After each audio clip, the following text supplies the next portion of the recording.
গল্পের নাম নদীতে গিয়ে মাছ ধরা। একটা সুন্দর ভোরবেলা, আকাশে হালকা রোদ, বাতাসে নদীর গন্ধ। রাহুল আর সুমন দুজনের মন আজ ভীষণ খুশি, কারণ আজ তারা সাইকেলে করে গ্রামের পাশের নদীতে মাছ ধরতে যাবে।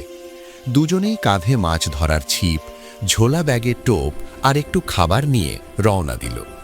কাঁচা রাস্তা ধরে সাইকেল চালাতে চালাতে তারা হাসি ঠাট্টায় মেতে উঠল।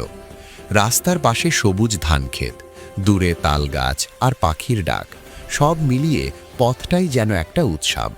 মাঝে মাঝে রাহুল জোরে ঘন্টা বাজাতো, আর সুমন বলতো, এই ধীরে চালা, নদী তো পালাবে না।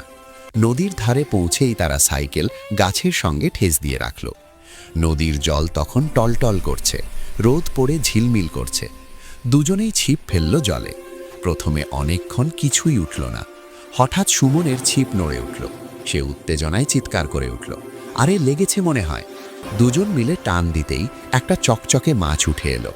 আনন্দে তারা হাততালি দিতে লাগলো। তারপর একে একে আরও কয়েকটা ছোট মাছ ধরল। মাঝে মধ্যে নদীর ধারে বসে পা ডুবিয়ে গল্প করল, হাসল, নদীর ঢেউ গুনল। বিকেলের দিকে তারা সাইকেলে বাড়ির পথে ফিরল। ঝোলায় মাছ, মনে অগাধ আনন্দ। রাহুল বলল, আজকের দিনটা ভুলব না কখনো। সুমন হেসে উত্তর দিল, হ্যাঁ রে, এমন দিন আবার আসবেই। দুজনের সাইকেল ধীরে ধীরে গ্রামের পথে মিলিয়ে গেল, রেখে গেল এক রাস সুন্দর স্মৃতি। গল্পটি ভালো লাগলে লাইক আর সাবস্ক্রাইব করে দিও। আপনাদের সবাইকে হৃদয়ের গভীর থেকে ধন্যবাদ।